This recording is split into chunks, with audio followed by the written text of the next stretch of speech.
Kunkamsa, Nabalhenge, welcome back to my daily Jezo briefing. Without wasting any time, let's dive straight to the only daily Tibetan Parliament session highlight available in English. Chaired by Honorable Speaker Kimbastam Tepela, the 7th day of the 17th Tibetan Parliament in Exile's 7th session, that's a budget session, began at 9:30 a.m. as scheduled with the legislative procedure agenda. Chidu Daupingila, the chair of the Rules and Regulation Review Committee, that's Chitin Kyachu Sindi Tsukchung, presented the committee's review and examination report.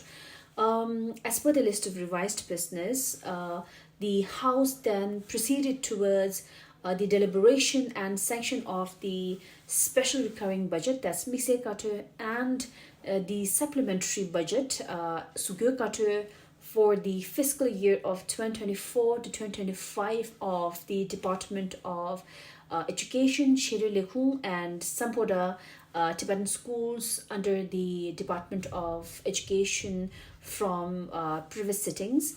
Kalu Thalam Domala, the department's Shiri Kalu provided her clarifications to the queries raised on various topics ranging from the Sanju Lokta, that's the weekend Tibetan schools, on grievances of the contractual teachers, Chugen Leje of the Samboda Tibetan School Society. There were discussions on the new project of the TCV school of turning Lower TCV into a special international school, on possible establishment of a charter school in the US and Kasha's status update and vision on that matter. There were discussions on book publications and distribution by the department. Question on availability of program on learning disability for an inclusive education policy, and many other programs and projects under the department. Chaired by Honorable Deputy Speaker Domasring Tenghala, the House then proceeded to the budget presentation and deliberation of the special recurring budget, Mise Katu, and supplementary budget, that's Sugyo Katu, of the Department of Homes, Nangsilihu.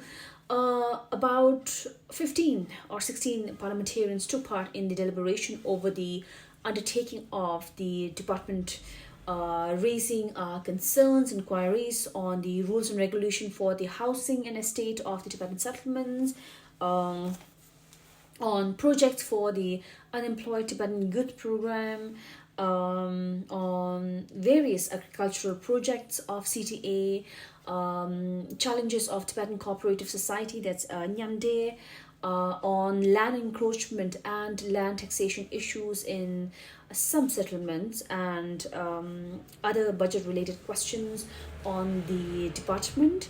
Sikyong Pembatilla, the incumbent Nangsi Kalu, provided his clarification on numerous initiatives of the Department of Homes and its affiliated settlements and the institutions under it. The session then adjourned at 5 p.m. until 9:30 tomorrow. Just to let you know, tomorrow's session will begin with the legislative procedures, first reading, Juba Thangbo, amendment on the Charter of the Tibetans and Exile, and various regulations. So do watch out for that. I think it's going to be one very interesting session that will determine the various development or lack of development taking place in the exiled Tibetan government and the community lately. So I would say that from tomorrow, these sessions are going to be very important. Beginning from the first reading, we'll get to know the committee's revision, its reviews, and how we as Member of Parliament will respond to their opinions. So let's do try and watch the Tibetan Parliament live. Again, if you can't do try to watch it later on. It's very crucial. There were lots of involvement of the Tibetan community. There were various voices tabled to the committee. So let's see how things develop within the Tibetan parliament and how that would influence the daily administrative work of CTA and the Tibetan government in exile at large. Yeah, Thalinda ran sam shagi sanyi jayo. That's that.